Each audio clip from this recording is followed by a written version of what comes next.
and the planning committee and I welcome you to the budget course. You'll notice a little business-sized cards that you have on your table telling you about our new website. And I've asked the expert in charge to tell you all about it. So here is Jack Gustafson. I didn't realize I was an expert. I'm beginning to be one, but the college set us up on a website of our own, and I've been able to download the bucket courses on that. And I've got about 35 of them up there already. And the ones that are up there are the ones that the speakers gave us permission. So you really do not need to get a disc anymore unless you want it. This one today, I'll have it up by tomorrow in case you miss it and want to look at it again. And I plan to do those as we go along, as long as we have permission from the speaker to do that. Now, we've had a few people who have declined to have that put up for good reasons. There's stuff that they say that shouldn't be worldwide. That's worldwide. I mean, they can look at it in China if they know the right side. Now, if you look at your card there, what's important is the Grinnell CEC on the end. Anytime you get YouTube up and hit that backslash and type that in, you've got it all pop up and you can click whichever one you want. They're not in a good order. I'm going to talk with the college because I couldn't figure out how to rearrange the order of them so that I got them all together. They're kind of hodgepodge, but if you know what you're looking for, you can find it quickly. You don't need that HTTP. It'll pop up on its own. If you just put www.youtube.com and then put backslash Grinnell CEC and hit enter, you got it. Any questions? About over? Yes. Do you plan to, with permission, put them on as quickly as you're planning to with this session? This one I'm doing, it'll be on tonight. I know, but do you think that you'll do that in the future with other courses that are... Only if we have permission. Do you think that's going to hurt your paid attendance? We hope a little bit. Oh.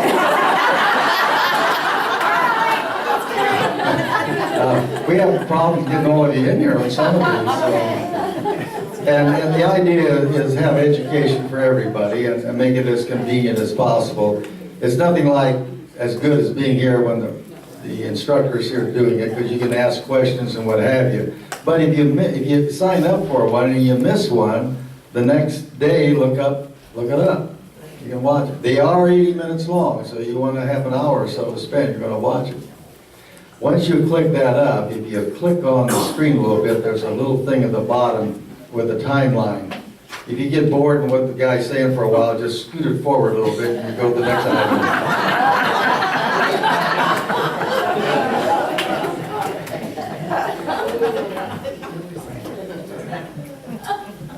I want to add just one more thing to what Jack said, and that is that none of this would be happening if it weren't for Jack Gustafson. Thank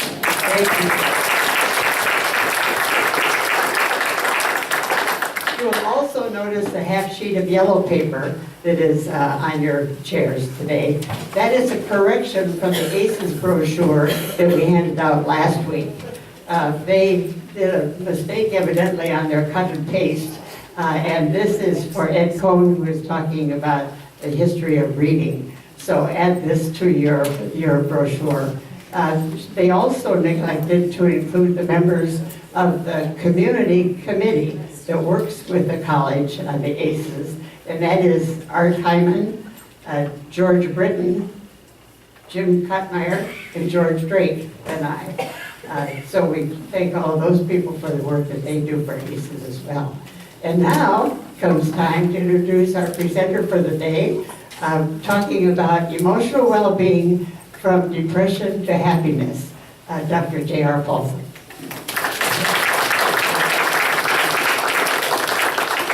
How's the sound test in the back? Okay back there? Great. I wore my Grinnell College stuff today. I guess there's things happening this week at the college. And want to thank the college for their support of this so we can put this online. I think that's just a tremendous thing that they're doing. Okay, part 4, new paradigm, new model, and tools to use. Today, fasten your seatbelts, get your pencils out. I'm going to give you some nitty-gritty stuff that I found to be useful. Point down here. Some of you did your homework assignments. I don't know if any of you did this one, though.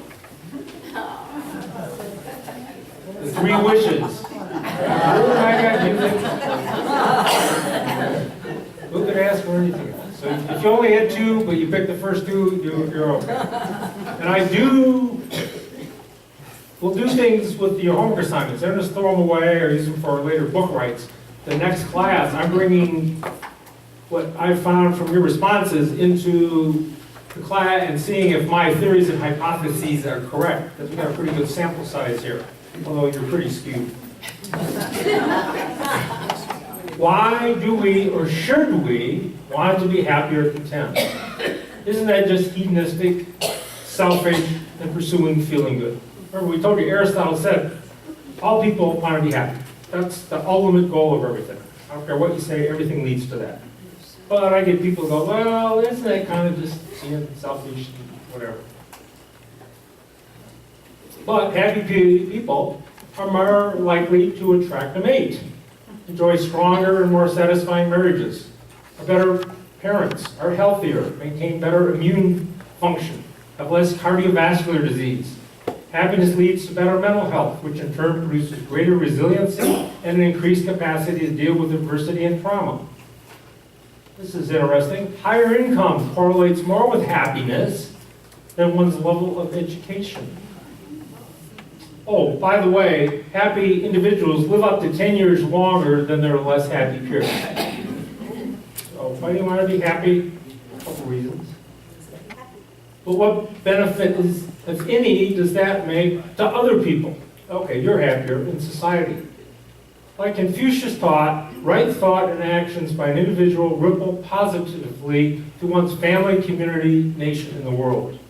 Studies have shown that happiness and positive emotions act as an antidote to prejudice, causing changes in the brain that prevent the instinctual bias, which we all have, against those we perceive as different. I think that's an extremely powerful statement.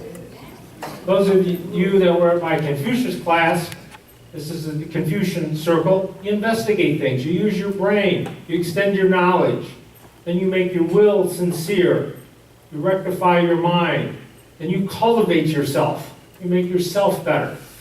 That makes your household better, that makes the city, the state better, and the world better. So remember our Confucian model. Happy people act differently toward others. There's a very strong link between one's personal happiness and, pretty important, kindness, compassion, which I'm really going to talk a lot about in the next class, and generosity in caring for others. So, well, it's just about me. No, it's not. Happy people do this. If we can agree that our current model of neurotransmitter dysfunction as the principal cause of depression is inadequate, maybe not all wrong, but certainly lacking, what model do I propose? And I'm going to give you my model today. One of my favorite buddies and a great book here is Andrew Weil. He's kind of one of the creators of integrative medicine, integrative medicine program in Arizona, University of Arizona. He's written a lot of books, and he and I agree on the model that I'm about to propose. In his book, Albert Einstein said something about models. Creating a new theory is not like destroying an old barn and erecting a skyscraper in its place. Rather like climbing a mountain, gaining new and wider views, discovering unexpected connections between our starting point and its rich environment. But the point from which we started still exists and can be seen, although it appears smaller and forms a tiny part of our broad view gained by the mastery of the obstacles on our adventurous way up. And that's what this class is about. So we talk about neurotransmitter, but that's just the bottom of the mountain in my view, and we'll see why. The 3 models we've talked about so far are biologic. Cause of illness is biologic imbalances. Method of studies, neurochemistry, neurosciences. And the method of treatment is medication. If you take a behavioral model as a cause of mental illness, it's learned habits. You do experiments. You just worry about behavior. You can do animal experiments, and it's behavior modification. If your model is psychodynamic, it's all in the mind. It's thoughts, childhood experiences, introspection. And the type of treatment is psychotherapy. I think all of these are useful and can be used in different people. So my model will include that.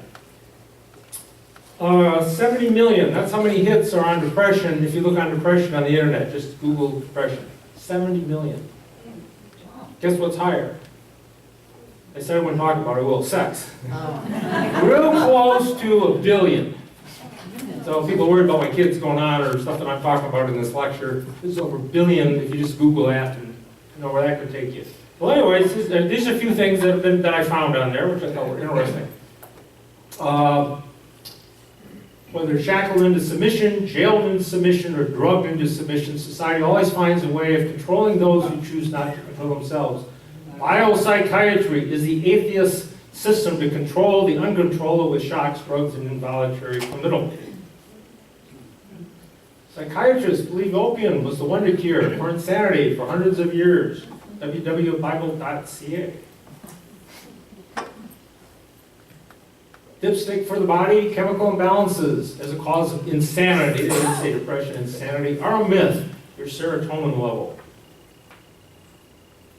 This is their view of medication. Matrix picture. All psychiatric drugs hurt you and can cause permanent brain damage. It's a dangerous thing to visit a psychiatrist when all they do is shock you, drug you, or commit you against your will to an asylum. People, this view is out there, obviously. Using ECT, we'll talk about magnetic stimulation, deep brain stimulation to cure insanities like fixing a software problem on your laptop by touching the cables to a jump starter. Something from the... Jesus commands us to have low self-esteem and to be content in whatever circumstances we find ourselves. When we have high self-esteem, we think we are entitled to more than what we have. So we get sulky and depressed about it and turn it into an Eeyore or snuffleupagus. So supposedly from a Bible quote, I don't think Jesus really said or meant that, but if you follow this model and logic, no, keep that low self-esteem. No, just be happy with the way things are. Is depression a moral choice? Internet site on depression said the following: insanity is a moral choice of behavior, and the drugs make the person not care to continue this. It's a moral choice. So if you're depressed or schizophrenic or bipolar, it's a moral choice. And just take, if you're sad or depressed, the drugs just make you indifferent to your real life's problems. The drugs do not solve any problems. They just remove the care and worry about these problems.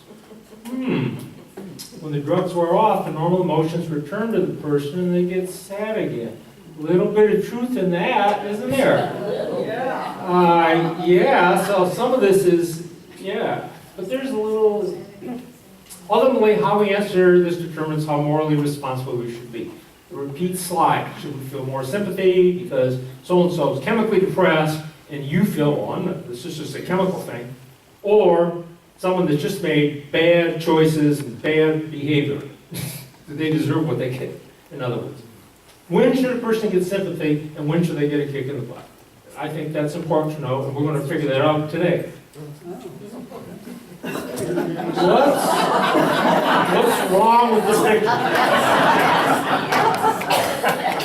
Now, most of you see that there's a problem there, right? Well, my model is based on two things. One of the things is there's something wrong with that. If you come and wake up in the morning and you have pain in your knee, and it hurts and you walk and you limp around, what do? You take it easy. You may not cut the lawn that day. You may not go play tennis. You may put some ice on it. You may take some ibuprofen. You would kind of see what happens. In a few days, maybe it gets better. At a certain point, if it doesn't get better, you might come see us in the office. But if you're smart, your brain thinks about that. And maybe you don't go through it, but your brain is telling you, you've done something to me. You've hurt me. I don't want you walking on me. I'm going to give you pain so that you don't. And if you try to overcome, I'm just going to give you more pain. I want to rest my knee.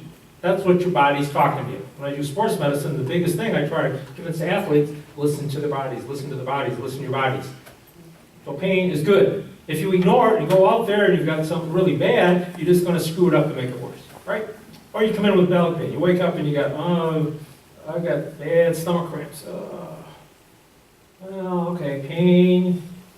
Something's wrong. What did you do? Oh, well, I had some sushi at a pretty weird place last night. Or I had 5 pieces of pizza and 6 beers before I went to bed.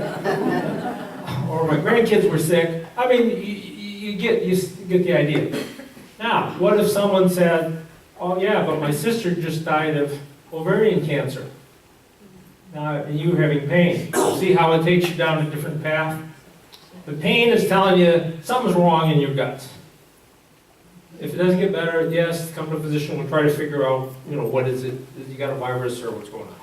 So I use the same analogy for mental pain. I say pain, my theory is pain's the same dang thing. When you're depressed, angry, upset, any of those emotional things, it's just your body giving you an attitude, pull on the chain and said, something isn't kosher here. You're not doing stuff right.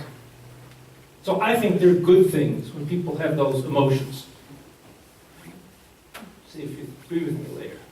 If you have a car, an old car, what happens used to come on once in a while? The red light came on, right?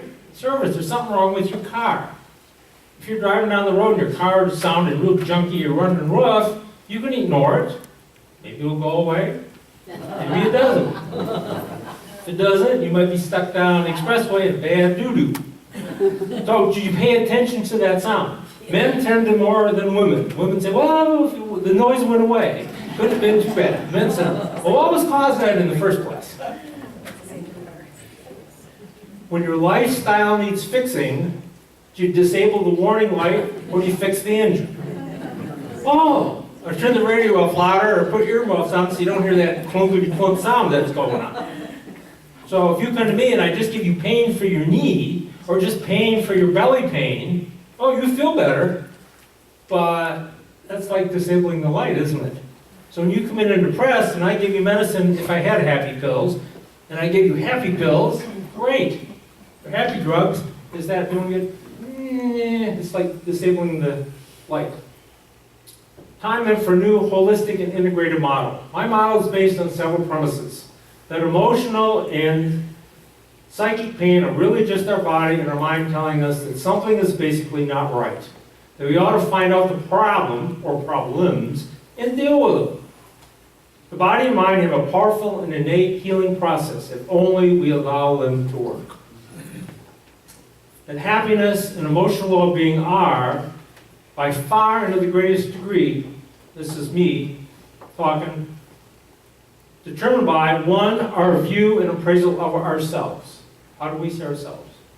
2, how we see our relationships with others. And 3, what we perceive and believe our place in the universe to be. That's getting a little big for a doctor and drugs, but I really think that is the model that I think is important here. 3 corollaries. That the above can, will, and do change the biochemistry and ultimately the very structure of our brains. So things that we think and do will cause chemical changes and physical changes in our brain. And our brains have an amazing plasticity at any age and ability to change and rewire. Totally different than when people thought 5, 10, 20, 30 years ago, and a lot of people still don't think this. That's absolutely true, and I plan on convincing you of that. And mindfulness, which we're going to talk about the next class, is the mechanism to bring about the necessary changes. I'm going to talk a lot about mindfulness in the next class. One of the books I read in preparing for this was Coyote Medicine. This is a half-breed Cherokee doctor who was disillusioned with his medical training at Stanford and went back and got into Indian medicine and tried to find out they have a different model of illness and disease. Native American models of wellness and disease are very different from our current Western model and more similar to Eastern beliefs. How we relate to other people, plants, and animals, and our place in the universe is of paramount importance. In the book, the medicine man says to someone that's sick or depressed or whatever, he says, we have to answer these 3 questions. Who are you? Where did you come from? And why are you here? Then you will be well. Where it's part of a whole superstructure, a belief. Medicine bags we'll talk about later. Sort of amulets that they got and are very important to them. Take this to the bank and put it on your forehead or at home above the mirror. Happiness comes from within, not from without. That's the hypothesis of the whole class. You get anything out of it? You don't dare. It's in here.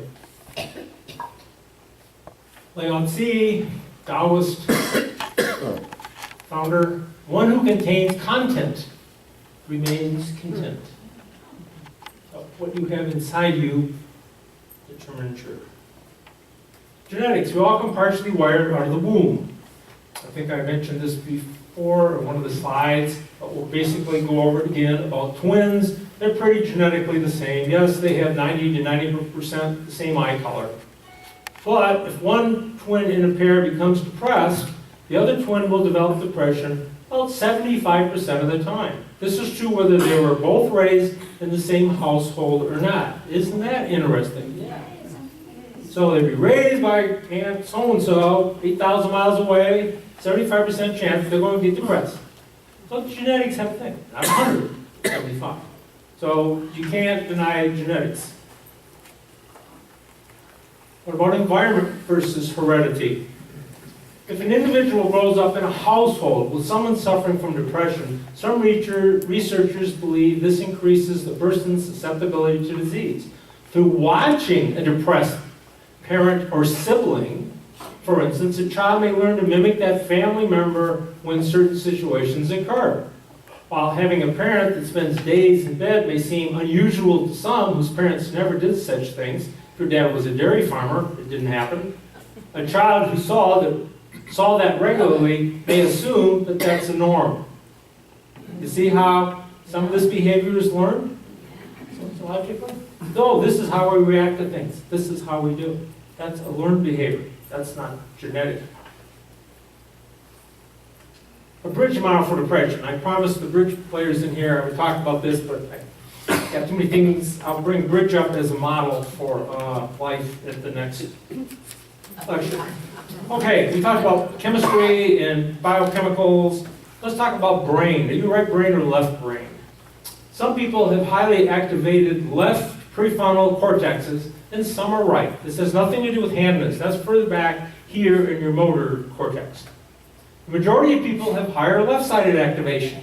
So this part of our frontal brain is working better. People with higher right-sided activity tend to experience more negative emotions than those with left-dominant cortexes. Right-sided activation is also correlated with how easily someone's immune system will be depressed. You get diseases. So which side of your brain is more active on how well you are. That's interesting. It also correlates with high baseline levels of cortisol, the stress hormone. We're going to talk a lot more about cortisol. So here, which side of your brain is working depends how much cortisol you got going on. So, well, there's a hormonal link here. Although the patterns of activation do not stabilize until adulthood, there's already at birth a dominance. Babies with greater right-sided activation will become frantic when their mothers leave a room. Babies with left-sided activation will be more likely just to explore the room without apparent distress. So eventually in our office, we're going to have a brain scanner to bring the kids in for the 6-month check. We can run through a scan. Your kid's right brain, his left brain. He's going to be a wild kid. He's going to act like that. And the other kid's going to be an explorer. But isn't that interesting? Right out of the womb, you're already got some pre-stuff going on here. People with more right-sided activation are more likely to have depression and anxiety. Some neuroscientists propose that mental illness is a consequence of disruption of normal interaction between the two halves of the brain. More mental illness in right-dominant artists. The right side is your creative side, right? So musicians, artists, remember we talked, you have to have a little melancholy to be creative, to let the muse enter you. That's not so far off of what we know on brain now. The activation of those sites and these sites are the same part of the brain. Talk therapy in writing, helpful to stimulate the left side. You got a little imbalance, you want to stimulate the left side? Talk about it. You write it down. That's therapeutic. Why is it therapeutic? Because it's stimulating the left side of your brain. I mean, we knew that happened, but now we've got some hypothesis maybe why. Repeated, TMS, transcranial magnetic stimulation, when directed to the left prefrontal cortex, causes an amelioration of the symptoms of depression. Not talking electroshock now, we're just talking magnet therapy. But magnet here, stimulate that left side. Electroshock causes a seizure on the right side. The seizure creates probably increased metabolism and changes the flow in the right side of the brain, because now we do electroshock, not on both sides. We find if you do one side or the other, it's just as good as getting both sides to have a seizure. Are our emotions hardwired? Richard Davidson at U of Mass up in Madison uses functional MRI and PET scans to map chemical and neural changes in response to normal stimuli. He looks at the areas to see when a subject sees an erotic photograph or hears a scary noise, what lights up in their brain. And they go, oh, this part lights up. Well, let's look at that. Once you find the place, you can measure how long, underline long, the brain remains activated. And this varies, they found, from person to person, but is consistent in any given patient. So if I show you all a picture up there and put you on brain scans, how you react, how long you react is pretty much a set deal. Some people will have a neurochemical rush that dies down quickly when shown a gruesome photo. You all go, oh, that's horrible, and you have this visceral and feel yucky. Others will have the same chemical rush, their neurotonin, all these transmitters, but it will take a long time to come down. At break, you're still feeling bad about that picture, or even when you go home tonight. And I hypothesize there's a difference between men and women. Men are able to let it go, and I think women tend to keep bringing it up. There's going to be a reason for that. I think that we're going to tie this together. But that's what I observe. And their group has shown detectable changes in the speed of recovery in individual brains after 6 weeks of treatment with an antidepressant. Gee, we give an antidepressant and we can change how long this response goes. So maybe we're not ready to throw Prozac out in the toilet yet. I mean, that's, he's not Prozac doing this thing at Madison. But gee, antidepressants are making a difference in changing what's going on in your brain. If our brains and genes are already patterned at birth, clearly the early years of child rearing are important too. Monkeys separated from their mothers in infancy grow psychotic. They're just crazy. Their brains become physiologically different, and they have much lower serotonin levels in their brains compared to monkeys raised with their mothers. Importance of repeated maternal separations in a range of animals give them excessive cortisol levels. Take kids away. So think all these kids that are in foster homes all the time. You rank them out of here, and then they go to another foster home, then they go to another foster home. What does that do to their brain and their chemistries? I think it's going to be the same as they're going to have high levels of stress hormones going on all the time. We have a relative of ours that adopted some kids from Russia. They were going into an orphanage. They were probably separated from their parents, obviously, and they're real serious behavioral issues. Why? There's some things that happen due to that trauma. Go back. Prozac will reverse some of these effects. Again, connections between drugs and even things that happen in childhood. Animals with low serotonin, not high, tend to brutalize other animals. They take unnecessary risks and are confrontational without reason. It's nasty. People that have low serotonin levels are found to be often the same way. We talked about the prefrontal cortex, that area of the brain, and attention span, perseverance, staying on task, judgment, impulse control, organization, self-monitoring, problem solving, critical thinking, forward thinking, learning from experience, ability to feel and express emotions, interaction with the limbic system, and empathy. All are this part of the brain. What then is the limbic system? And we don't have to get too much neuroanatomy here, but it's the colored blue stuff here.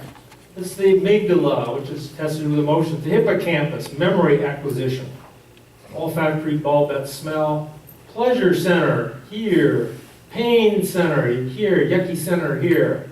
All of those centers are well localized in the limbic system. Functions of the deep limbic system. It sets the emotional tone of the mind, filters external events through internal states, creates emotional coloring. Isn't that interesting? How you see the world, remember that homework assignment? You've got different limbic systems, you wear different glasses. Tags events as internally important, stores highly charged emotional memories, modulates motivation, controls appetite and sleep, promotes bonding, directly processes the sense of smell, and modulates sexual function, which we said in depression goes down 90%. So you've got problems in the limbic system. You can have moodiness, irritability, clinical depression, increased negative thinking, negative perception of events. The same events happens, but you look at it totally different.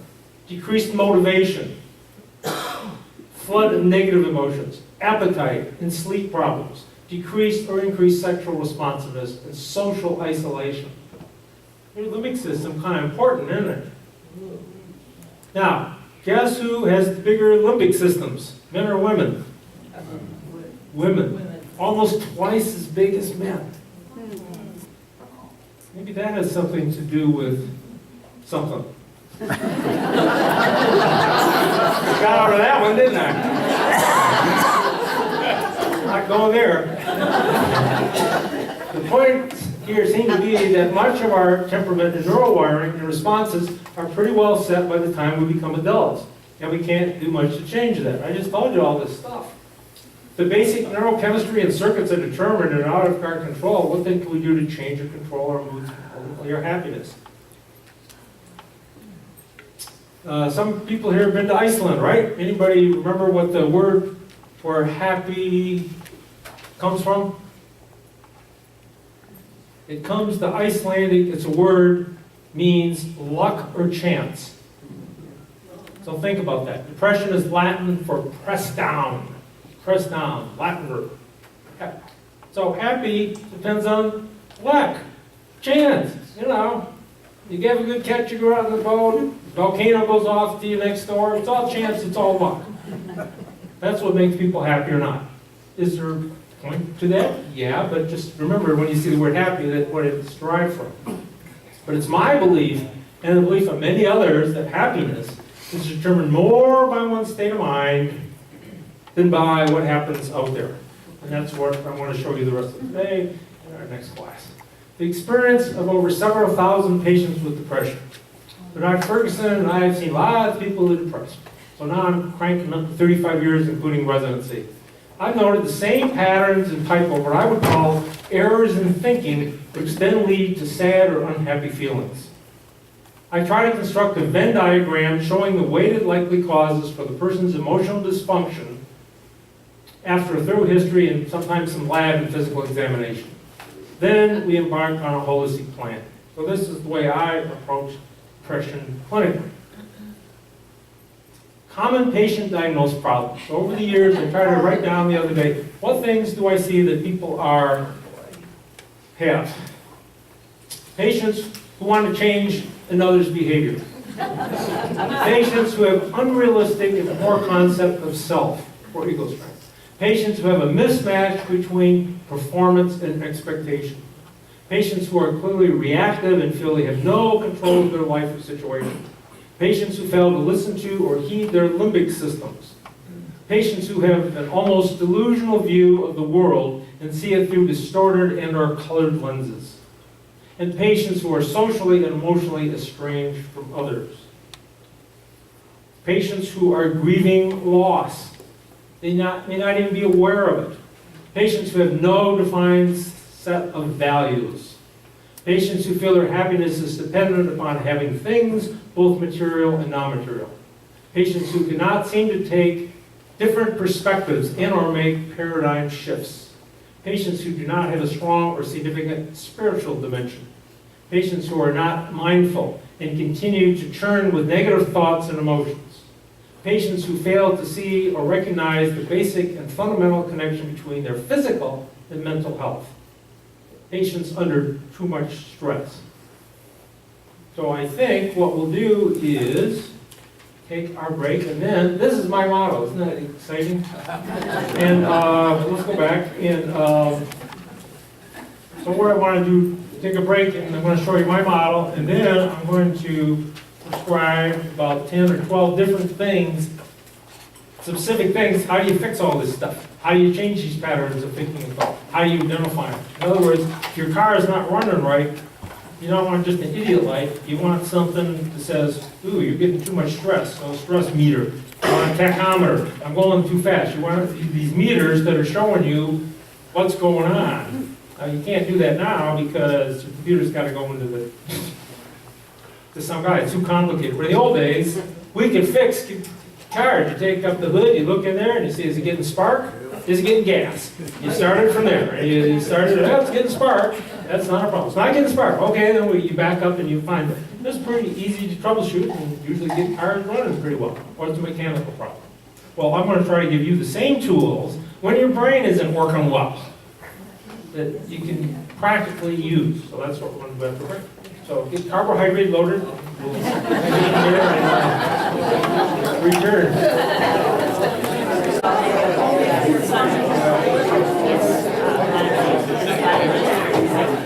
Welcome back after the break.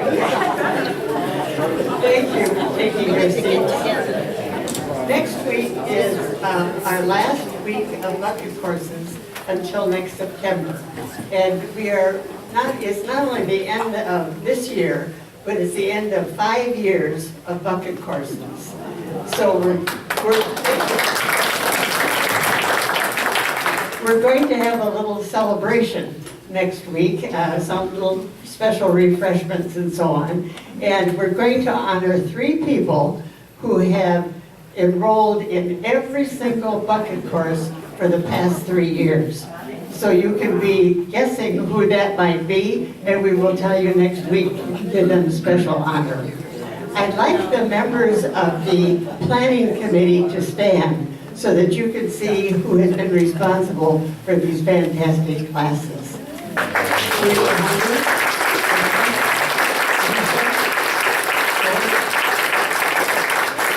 Also, we give a special thanks to Gordon Packard, who is our assistant videographer, as well as to Art Hyman, who takes the buckets around town with the little bucket stuffers in them and picks them up again after the class begins. And also to Bob Weimer, who has done a marvelous job. We couldn't make this work without Bob. He is here every Wednesday morning to help us with setup. He knows all about the electronic equipment. He's good at that. He just fills in wherever we need somebody to help. And a special thanks to Bob for doing that. And now we're back to JR and emotional well-being. Okay, thank you, Joanne. And maybe we can do the lights a little bit. Okay, I drew this yesterday. As you can tell with Dr. penmanship, but hopefully you can get it. So what I want you to see is I see depression as biochemical sphere overlapping with the psychological, the social, and I put the spiritual in. Most people don't leave the spiritual thing out, and next week we're going to find out why that's really germane. So the biochemicals, the stuff we talked about, neurochemicals, the hormones, your limbic system, brain circuitry, genetics, stress reactions, all that. Psychologic, how you view yourself, what's your self-worth, what's your self-confidence, what are the self-talks that you tell yourself at 2 in the morning when you wake up and can't sleep? What is the parental conditioning you had? What's an honest appraisal of your strengths and weaknesses? Then there's the social sphere, your family. What are your relationship with your husband, with your kids? How about your job, with your work? Do you like it? Is it so-so? Do you hate it? How many friends do you have? What about other people? And I put under this the nature of people in general. Do you think people are basically greedy, out to get themselves, Darwinian, or they're basically kind and whatever? So the nature of man is important in there. And lastly, spiritual. It's not just religion, plus or minus. It has to do with the meaning of life, your place in the universe, how we see the world, existentialism, and what happens to us after death. Those are all questions that we all, as humans, have to face and deal with. And believe me, they can affect. So basically, some people can just have depression as a biochemical problem out here. Nothing going on in here. I remember the woman that came in, one of my first patients, early in practice. Husband found her in the basement with a rope around her neck, almost choked to death. Hospital after her, interviewed her. What were you sad about? Nothing. Good marriage, good kids, everything was just fine. No social problems, no spirituals. She was a devout Christian, felt good. Everything was fine. I just felt so bad and so dark, that hole was so deep. To me, and I still remember that, that's pretty biochemical. I have people that are very depressed, they come in. And I kind of go through this and find out, uh-oh, they hate their job. They're having problems with their job. They really don't like it. They're under stress. They're getting produced this, and they're hating, and it's causing chronic stress. And the stress is causing depression, and it's screwing everything else up. Until they fix that, all the Prozac in the world, or they're in a bad marriage, all the Prozac in the world is not going to fix that, is it? I have some people who have spiritual issues. I go through here and I don't find much. But when I ask them what the meaning of their life and where they're going and what they're doing, and they don't have anything. And there's nothing driving them. Why do you get up in the morning? And I assign them spiritual homework. So basically, everybody is unique. And so some people I find, if I did the circle, you know, excuse me, they have the big, jeez.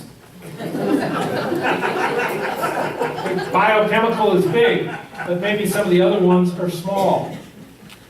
And then you have some other people that they got big social problems. But the social overlaps with the biochemical. So you give enough stress here, this grows into the biochemical. You see how they interact? And then, of course, if you're having social things, you got a husband that's telling you you're fat and you're inadequate and you're just horrible and you know why did I marry you? You get that all the time. What's that going to do to your psychological thing? Your self-esteem starts going way down.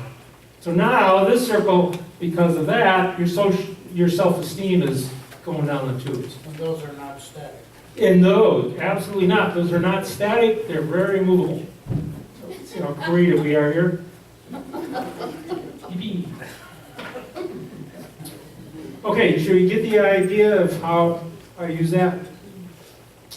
Now, sometimes I tell people this is what you need to do and do this and I think it'll get better. But non-compliance with treatment are why some don't get better. Well, sometimes if it's medicine, they don't take it.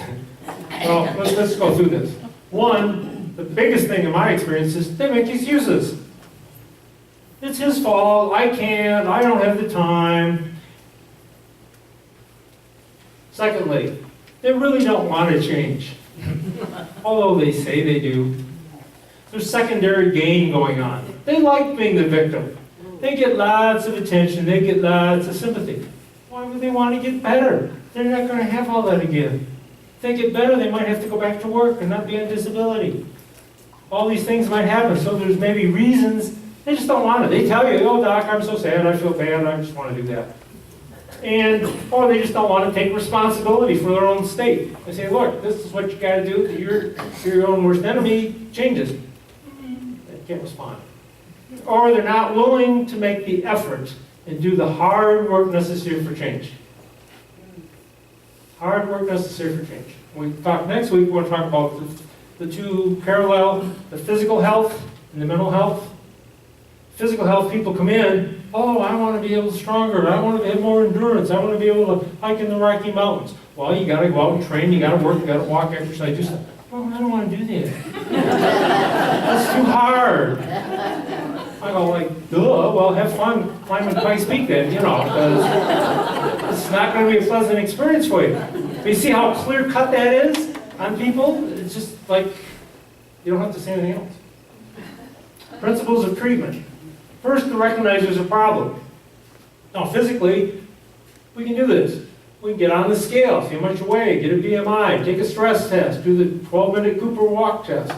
I can feel your quad. So some of you, if I want a quick test, I say, show me your quad. You bring your quad, tighten it up, and I feel it. I can tell what your heart's like.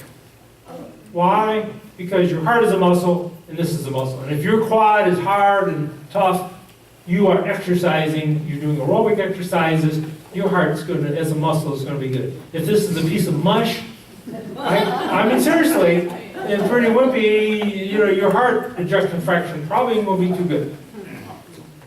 So mentally, or I can do the jump. I love the jump in front of the mirror test. Doctor, am I overweight? I say, take all your clothes off, get in front of the mirror, and jump up and down.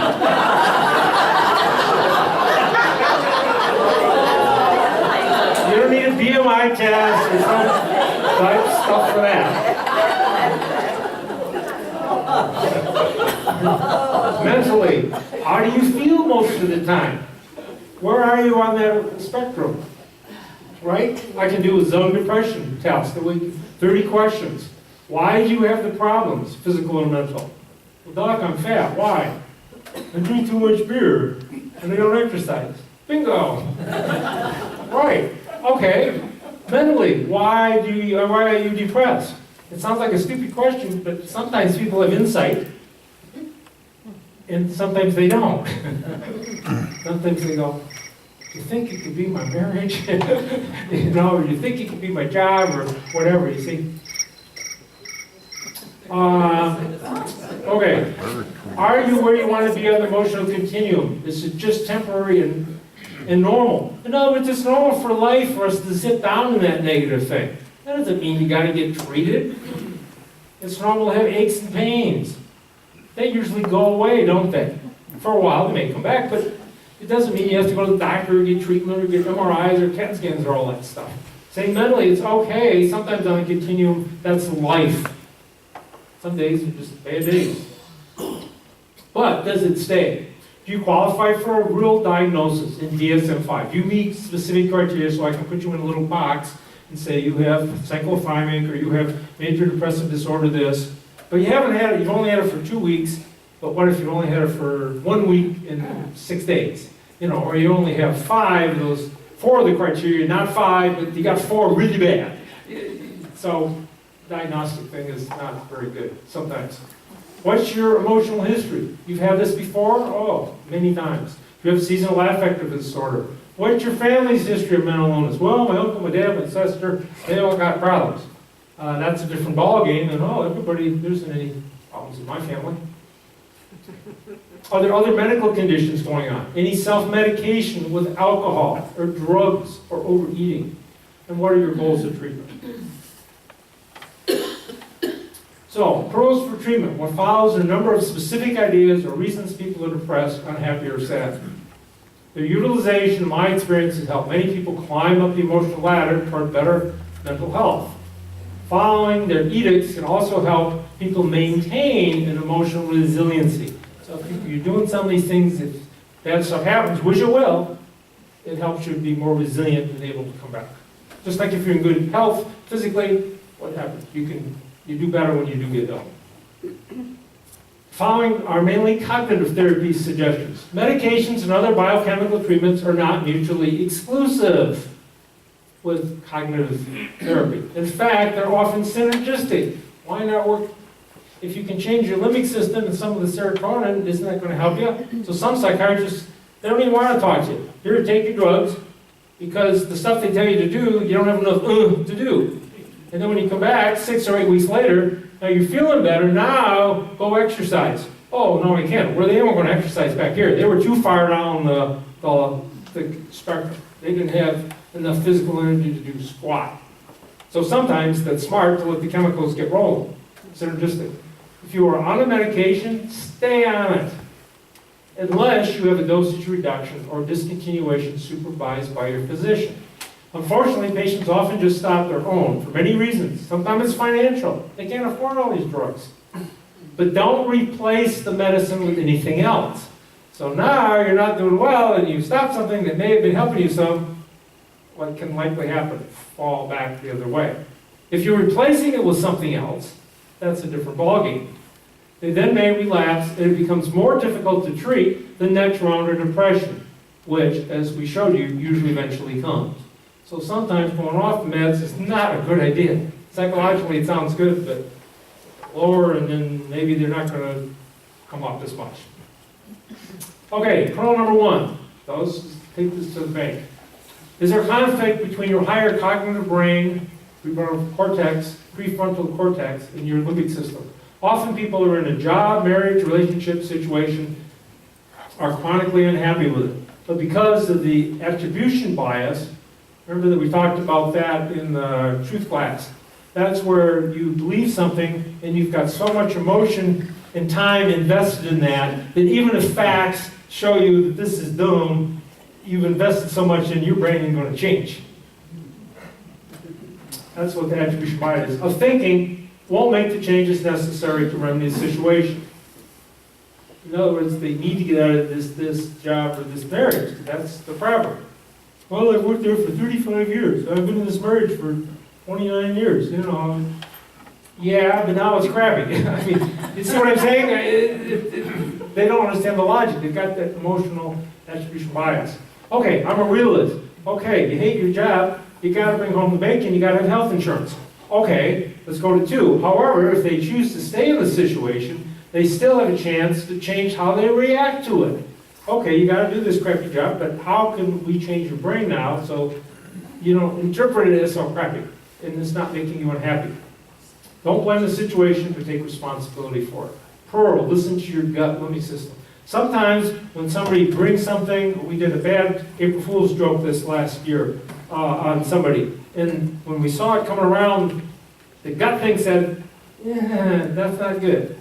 But it was funny, and then our hire said, oh, that'll be cool. Well, we should have listened to our gut. So I'm saying our guts thing in our brain, if they're disharmony, you got a problem. They should be working well together. That make sense? So you got the 2 or 3 areas, the instinct down in the lower brain, and you got your animal emotions. So sometimes an emotion, they're really having it. No matter how you spin it, emotionally, you're having that. So you can't rationalize it. So you got to get those in sync. Doc, number 2, I'm just stressed out. Pearl, recognize and reduce chronic stress. Why is that important?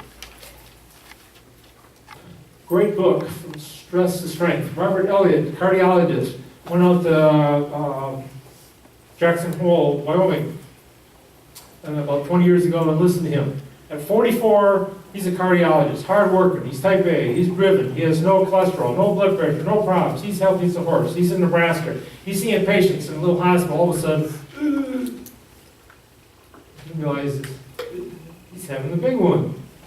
He has a big, huge heart attack. He says, but wait a minute, you know, that can't happen to me, I'm 44, I don't have a family history, and he, what we'll talk about later, was able to make what we call a paradigm shift. And often when people almost die or something happens, it's like electroshock to your brain. And it's like, whoa. He says, I better change. Now, he could have quit cardiology and become an artist. He didn't. But he looked back and realized he's been under stress all this time. Constant stress. Driving. And that caused his heart attack. So he says, I think I'm going to look into that. I'm going to change my lifestyle. and I'm going to write a book about it. And he did. It's a great book. One of your homework assignments, which would be on the table out there, is this. Struggle index. And by filling this out, you can kind of find out how much stress are you under. Or you may give it to somebody else that you know, or a friend or relative that seems stressed out. And just JR says, chronic stress might be an issue. Okay. Why is it important what's going on? Here's your brain. And something's going on out there that's causing stress. You see a lion or a saber-tooth tiger. Alarm goes off in your middle part of your brain, very deep here. It sends wires down to your adrenal gland. The adrenal gland puts out a whole bunch of adrenaline. That's what makes your heart pump faster, and because you got to fight or flight, right? You're going to have to fight the saber-tooth tiger or run fast. And the other nerve impulse comes down to your arteries, and they constrict them. And another one goes to an area that causes noradrenaline, chemical produced at the nerve, and it constricts your arteries. So, constrict arteries, constrict arteries. But then the saber-tooth tiger goes away, and everything comes down. The adrenaline comes down, and you go, oh, your palpitations. Or someone pulls out in front of you in an intersection, you almost hit them. You know, we've all that feeling. That is your acute stress reactions. Okay, we all understand that. Now, what about the long stress reaction? We call this vigilance. Let's say you're in your cave back there, and every night you go in your cave, but you hear this outside every night. You're going to sleep real well in your cave? Don't think so, right? You got a threat out there, but you don't see it. But you know it's there. So what does your body do? It doesn't make this. It sends a signal from your pituitary cortisone releasing factor down to your adrenal gland. And the adrenal gland now doesn't resist, makes cortisol, stress hormone. And it keeps making that stress hormone. So all the next days and weeks, as long as you're hearing that at night, your body is cranked up with this stress hormone called cortisol. It's like prednisone. Okay, short term, but long term it can be bad things. At this class, there was about 150 of us. He said, we're going to find out how many of you are hot reactors. What's that? That means your blood pressure and your reaction system goes really wacko. He said, okay, so I didn't do this, but a bunch of the other ones did. They hooked them up to video games. It was Pac-Man back then, or something pretty simple. And they put electronic blood pressure monitors on you. So all the docs are sitting there with their blood pressure monitors, and they're all playing Pac-Man. And they're monitoring their blood pressures. They don't know what it is. Well, the guy they're doing it for a half hour, and then he turns up the speed. And then after 5 minutes, he turns up the speed a little more. Turns up the speed a little more. And then when he presented the data to us, he showed that a certain segment, maybe this whole table, not all, but a significant amount, maybe 20%, I can't remember the number, were hot reactors. And what that meant is he showed the blood pressure. 220 over 120, 230, 240, 250 over 120. Then these docs are falling off because that's them. They're sitting there and going, they don't have a clue. They're just playing a video game. And his point was that some people are wired to be hot reactors. And if you're a hot reactor, permanent high blood pressure, damaged blood vessels, atherosclerosis, accelerated blood clotting, leads to strokes and heart attacks, ruptured heart muscles, heart rhythm disturbances, kidney and heart disease, heart attacks at young age. How old was Elliot? 44. Strokes, sudden death. People just drop over in their health. This chronic hormone predisposes people to this. The brain can teach the body to develop permanent high blood pressure. 90% of high blood pressure cases have no other explanation. We call it essential hypertension. It's not caused from something else, it's called essential, 90%. We don't find a secondary cause. And you'll find out later, well, I'll tell you now,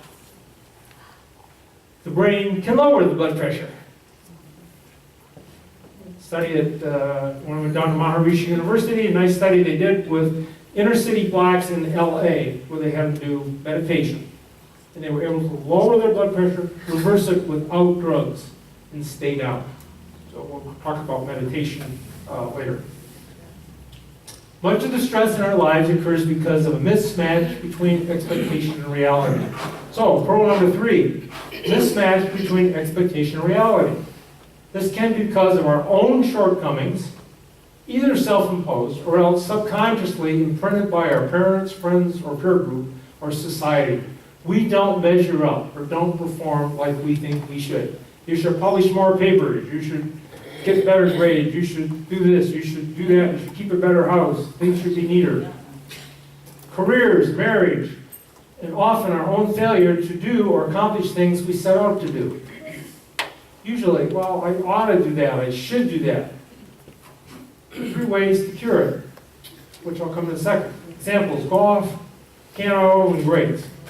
So there's some golfers in here, some good golfers. So I asked the person, say, okay, you want to play golf, right, Jim? Okay. So what do you want to, what's your goal? What do you want to, oh, I'd like to break 100. Okay, you can go out and play golf, maybe every other week or once a week in summer, and you can probably break 100 after the end of the summer, maybe, if you played before.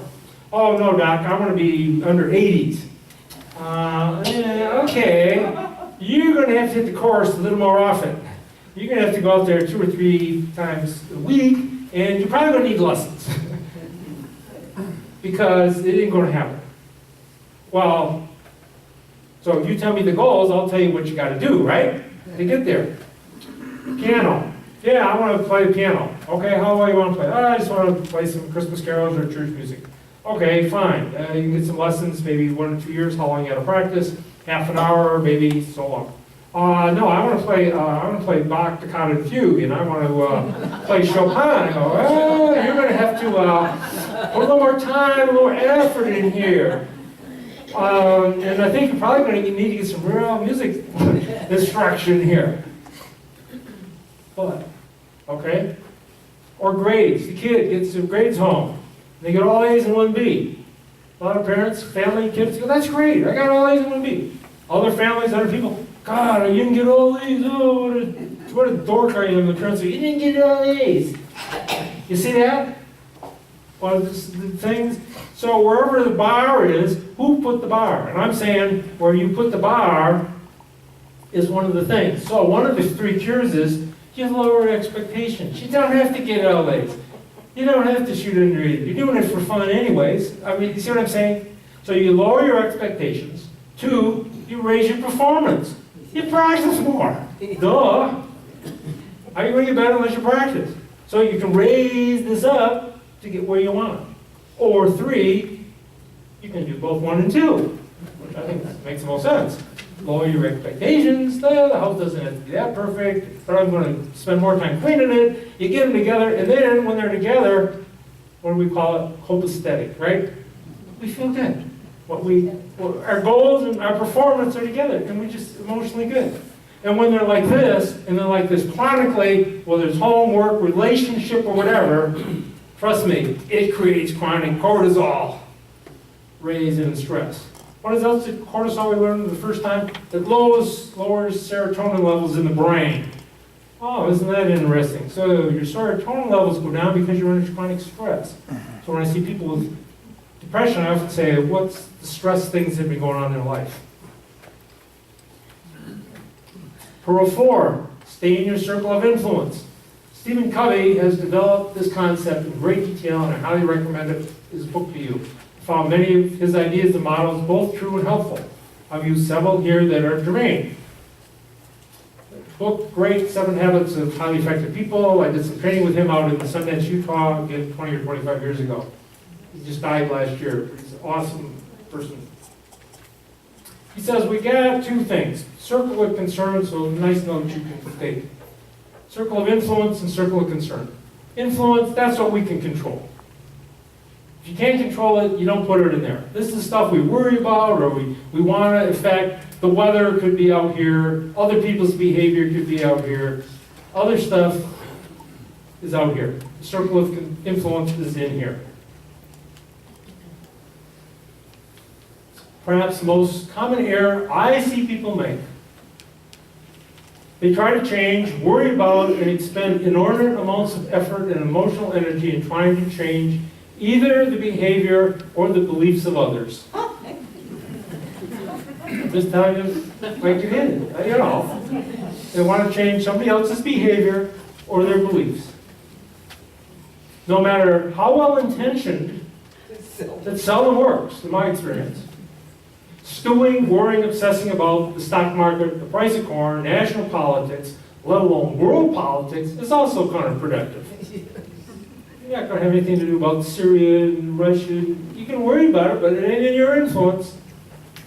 The only circle that can change is your circle of influence, and it can get larger or smaller. You can control food, activity, and, as we find next week, your thoughts.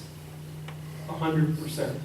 Which way the circle goes depends on whether, to what degree, you are a proactive or reactive person, which we'll get to in another one. Never underestimate your power to change yourself, but never overestimate your power to change others. I like that quote. Pearl 5, stay out of the past and the future.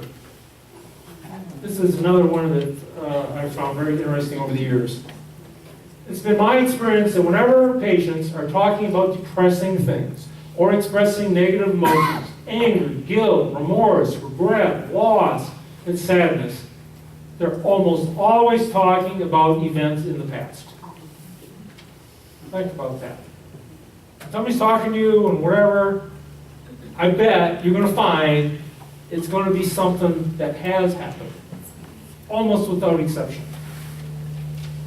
These events are history, can never be changed or undone, yet they are dwelled upon and ruminated on with significant angst. Good psychotherapy can have a role here, but generally I advise the patient to only reminisce about good things that happened in the past. So you can go back in the past and take your brain, let it go back there, but just for good stuff, not crap stuff. Because it starts that cascade going in all those things that we don't want to happen. Stay out of this area, the circle of concern, as much as you want to. Anxiety. Okay, again, in my experience, patients who have lots of worries and anxiety, they're really nervous, they're anxious, are almost always projecting into the future. So you can be any anxious person, and let me interview him for a while. What are you anxious about? Well, this, and what if my son this, or what if this, that, or what if this? It's all in the future. It ain't about the past. It's not about the present. Well, what will I do if I break my leg? What will I do if I have to change apartments? What do I do if I don't get my Social Security check? Blah, blah, blah, blah. They ruminate about what could or what might happen. They live in the what if happens mindset, which can drive their emotions and bodies to distraction and lead to bad health by increasing their stress hormones. It's one thing to be prepared proactively, and another thing to worry about and waste emotional energy of things that are unlikely to happen anyways. Don't cross your bridges till you get to them, since you may not need to cross them at all. Or, they've already fallen down. You know, so people say, well, yeah, but what about this? And I go, let's just temporize here. That orchestra guy, he's playing the wrong instrument.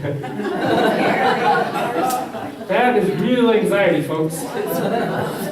I can relate to that one. I mean, I play the trumpet and you hopped in wrong, but the cymbal player is, I don't know, never be a cymbal player. Yeah, that's. Well, yeah, they got more far sides. Okay, you've all seen this, but I put that in context. Niebuhr's The Serenity Prayer. God grant me serenity to accept the things I cannot change, courage to change the things I can, and the wisdom to know the difference. So that's what we're talking about here. It's the same thing, just phrased differently. And we're going to talk a lot more about wisdom, too, about the world next time. Pearl 6, big thing. Be proactive and not reactive. This concept in admonition is perhaps the most important one. So if you remember one thing from this afternoon, or this morning, this one. Much of what will follow hinges on this principle. It is uniquely a human characteristic, as far as we know. We'll talk about animals later. But Pretty much it's human. It forms the basis of mindfulness, which is what we're going to spend the next class a lot on. It is our most powerful tool for happiness if used. Okay, stimulus response. For all animals, this is a reactive model. Something happens, and then we react. Somebody says something nasty, you react. Something happens in your life, somebody stops in front of you, you react. Somebody spills coffee, you react. And someone says something, TV, yeah. And so stimulus response. Pretty behavioral model, right? Well, what Covey says, and what I'm emphasizing is, human beings can separate these two. There's space in between there, or there can be space in between there. A time space. Brain has the power. Animals can't. They just react. You want to stimulate an animal, it reacts. It doesn't think about, my cat doesn't think, well, let's see. I know it thinks when it wants to go outside or come in, it drives me nuts. And you put the cat by the door, and it's like, well, you want to come in. It's just being stubborn, but it's not doing this thing. Because you need self-awareness, you need imagination, you need conscience, and you need independent will to say, wait a minute, this happens, okay, I'm not going to automatically go off and do that. I can get this on people when I listen and I interview them. So people come up and a lot of people use reactive language. There's nothing I can do. That's just the way I am. He makes me so mad. They won't allow that. I have to do that. I can't. I must. If only this would happen. And I'm sitting there, I'm going like, that's interesting. Proactive people. Let's look at our alternatives. I can choose a different approach. I control my own feelings. Notice they start with the word I. I can create an effective presentation. I will choose an appropriate response. Choose an appropriate. I choose. I prefer. I will. See the different language that people have? Very, very revealing. Proactive people act responsibly. Look at the word, responsibility. Respond, able to respond. They act of free will and not deterministically. Are driven by values, which we're going to get to, and not emotions. Feel and demonstrate power over themselves and hence the world. Their circle of influence gets larger, whereas reactive people's ranks are generally less stressed, emotionally more stable, and happier. They tend to carry their happiness with them. TGIM. I went to the hospital 2 days ago, went to the office, and some people say, how are you doing? I go, TGIM. Thank God it's Monday. Yeah, everybody falls over. They look at me like I'm an idiot, which I am, but at times, but maybe it's, well, see, I look at every day of the week as a good day of the week. I mean, it's Monday, and they can't, well, how can Monday be a good day of the week? I mean, you're alive, you're on this side of the ground. I mean, the sun's coming up. There are reasons to be happy. You see how, yeah, there goes. Yeah. Proactive people are much more aware of the role of social conditioning, are more introspective and less prone to prejudice. They reject the general saw, but what will people think? Yes. This expression is reactive to the second degree and doubly so. What I mean by that is, okay, I'm going to do something and I'm worried about, let's see, I do this and how's it going to feel? Let your parents say, well, don't wear that out because people think red shirt is going to... And then they say, follow up with that, well, what will other people think? And we talked about it in our discussion group about slavery, about racism, about gayness, about anything. What will other people think? You see how far removed that is from how double reactive that is? And not you doing it on the basis of your values. So, reactive focus, yeah, people connect, their circle of concern gets bigger. They worry about more and more stuff and they have less control over things as they go along. Where other people are more proactive, their area of worry goes way down, doesn't it? Because they realize there's stuff, yeah, you still worry about your kids. You'd be crazy not to. But can you control your kids? Do you control their behavior? Do you control what? The answer is no. So don't be thinking you do, and you can concerned, but see how the circle is smaller.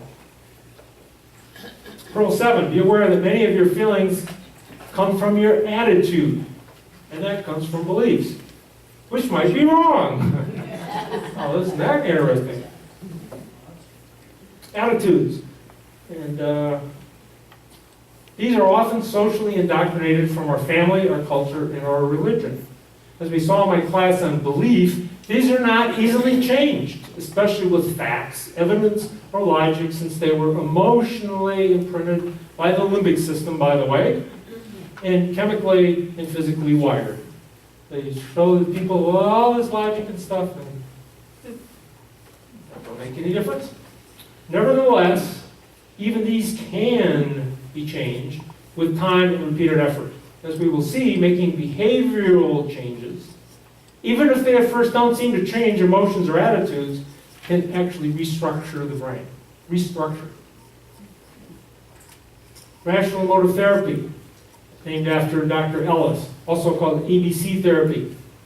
A is the activating event, call it the stimulus. B is the belief or perception based on your prior learning or belief system. And C is the consequence or the response. So let's give you an example. You're on a bus, you're sitting there, all of a sudden, you just get plowed into. Somebody puts an elbow right in your back. Okay, what's your response? Like, turn around and go, God, well, I'm not saying it, but, you know, like, what's going on and what do you do?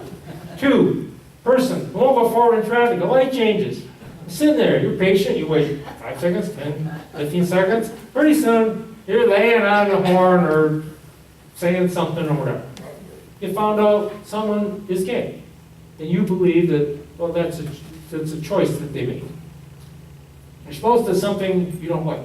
I don't think I want to go there. Okay. Now, let's go back. And let me change a couple things. You get hit in the back and you turn around and the person's got a white cane. Ooh, does that change your response a little bit? Okay, that little piece of knowledge. 2, the person forward in traffic, the person that's riding, isn't that Susie up in that car in front of me? Yeah. Would you know? Her daughter just committed suicide a couple days ago. Now how do you feel? She's sitting there thinking about her dead daughter at the stoplight. Does that little piece of information make a difference? Does it change your emotional response? You better believe it. From 180 degrees, doesn't it? Anger, frustration, whatever, to compassion, sorry, stuff like that. So that's what I mean by attitude change. So often information that you don't have. Why do these idiots do this? Well, you don't know the story about those idiots. And maybe they got some problems. If you got that, you might be a little more sympathetic. What belief did you have that allowed the reactions? Change your beliefs and you change the reactions or the consequences. That's where education and knowledge can be powerful changes of the beliefs and attitude. Remember Confucius, right knowledge leads to right thinking. Rule 8, be aware that some of your thoughts and feelings are below your level of consciousness. Freud did have some of it right. There are patterns of thought and behavior for which we are unaware. They come from some unknown event, a childhood trauma, some thoughts of yourself that are unacceptable to your present mind, so you just repress them. Many patterns of thought and neurologic brain wiring just are. They may not have an explanation. Dreams can often be a door to this realm. Psychotherapy, we now know, can actually change the mind and brain. They've done functional MRIs. Certain people with certain therapy, you do all this stuff and you rewire their brain. And by doing that, you rewire their chemistry.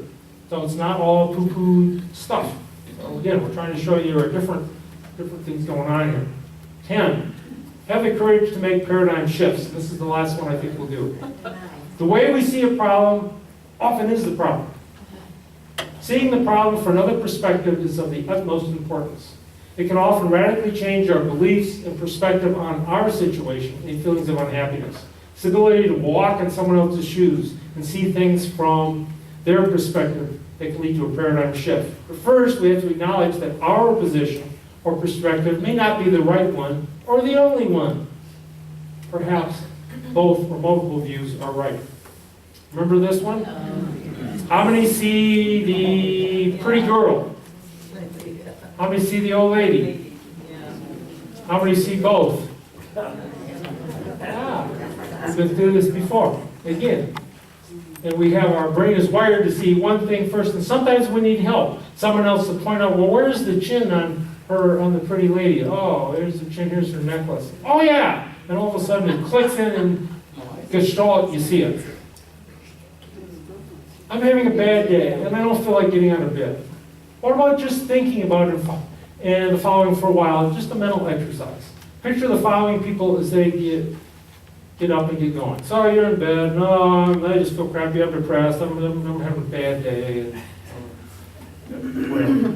Okay, let's try it. So let's do. Dear Henry, where were you? We waited and waited and finally decided that. I think that's a bad day. Or this one. I love this one. Yeah, that's great. Today's the first day of the rest of your life. Look where you are, baby. Oops. Or, you know the movie was out. Crap. Is that today? Whoa, I guess I got that one wrong.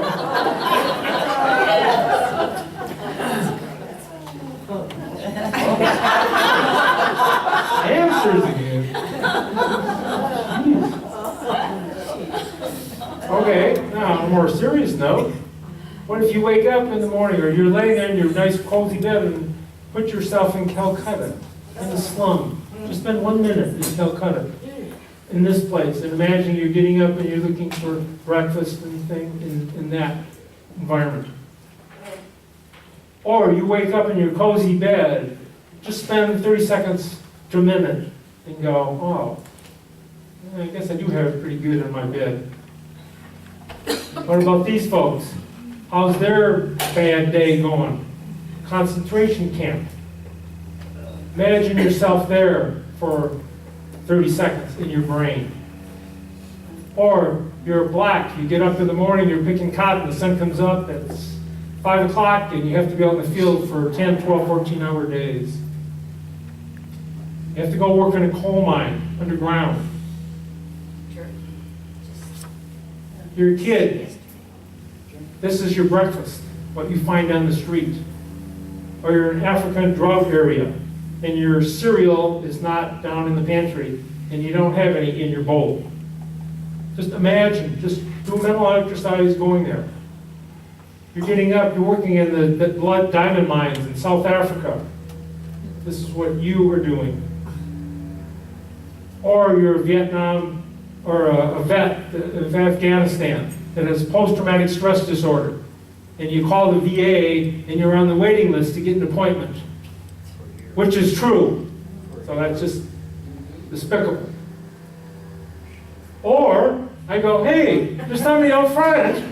Oh, I don't want to get out of bed. There's somebody out front. Oh, I just feel crappy. I'm having a bad day. Oh, well, okay. Or Mary Duke comes over and says, there's 1,000 grosbeaks in my backyard. Come on over and see them over Arbor Lake. Is that going to get you out of bed and out of your bad mood? Maybe.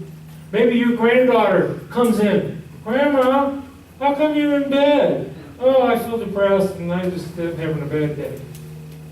Money. This is where I use the props. So, I've always never done this to anybody, but I thought it'd be cool. Geez, where's my money? Okay, so I say, okay, you get out of bed and go down, get a bagel and get some an orange and put your clothes on and go walk around Arbor Lake. Come back, take a shower, put your makeup on, and get dressed, and I'll give you $20. That ain't worth the effort. Okay, $50. Some people will get out of bed for that. Now, if I had $100 or $300, I guarantee you, unless you're ready for electroshock therapy, which some people are. I don't want to make fun of them. Some people are so far down that line, you could have $1,000 to do that, and they do not have the money to do that. So it can be that bad. But most of the people were up in the other area. So if I go, oh, $500, every day you get up and do that. And then just tell me how you feel when you come back an hour later. Gee, I'm not so depressed. As someone told me in the break, the first 15 minutes of your day, how you look at it determines how your day is. Right? Or I tell you, next week you're going to have a stroke, and you're going to be in a nursing home for the rest of your life. Are you going to stay in bed the rest of the day? We're going to take advantage of the time you got left. Or, gee, good morning, Mrs. So-and-so. Our chemotherapy is going to start again in a little while. So again, imagination, put yourself in all these other people's shoes, and then start thinking is, gee, and I'm feeling depressed and whatever.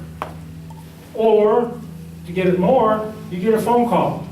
This is the police calling from Denver. Is your son so-and-so? We've got some bad news for you. Or, this is Captain Jacobs.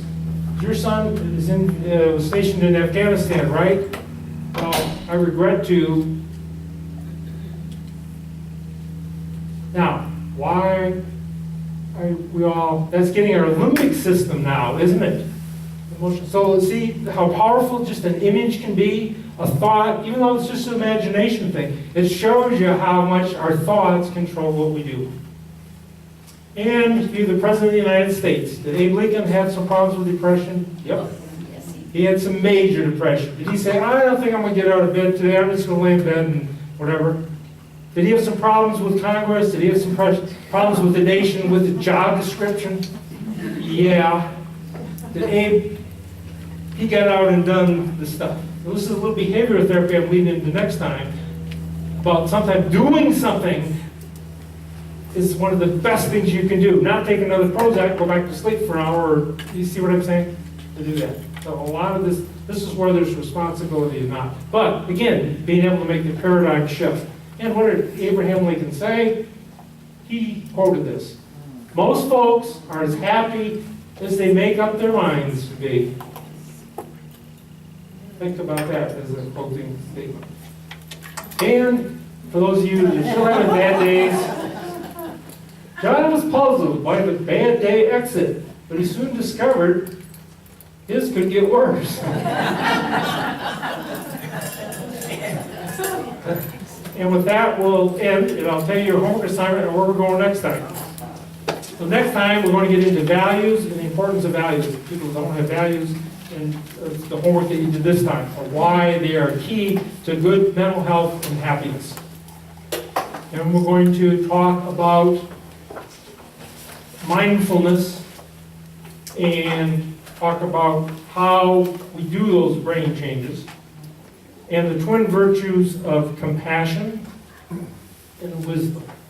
How do you get our brain chemistry, wisdom, and compassion? You do. But it comes about through this mindfulness. And that's what we're going to try to find next time. So we'll continue, and I got about 4 or 5 more pearls to do, and I'll give you the bridge analogy too. Now, the homework is the sheets that you have, that Nisha has, right? Right? They'll distribute them. Okay, they take it at the door. And then the 3 questions that I would like you to answer, you don't have to turn those in, but just do it on an index card. I want you to follow, and let's see how you do from your American Indian. And so just try to answer this if you think it will be dumb, but I think you will find it's enlightening. Who are you? Not 20-page assignment to turn into your English teacher. In a few short, who are you? Where did you come from? And why are you here? Why are you here? Where did you come from? And why do I have to? Well, we're going to talk about that next class, the existential. That we're all going to go off the scale on the left end, but we don't want to leave on an unhappy note. Leave on this side. Okay, so thank you all, and see you next week. I don't know about you, but I'm just a little bit depressed after. We'll see you next week for JR's last class. and also to celebrate 5 years of the bucket courses. See you then.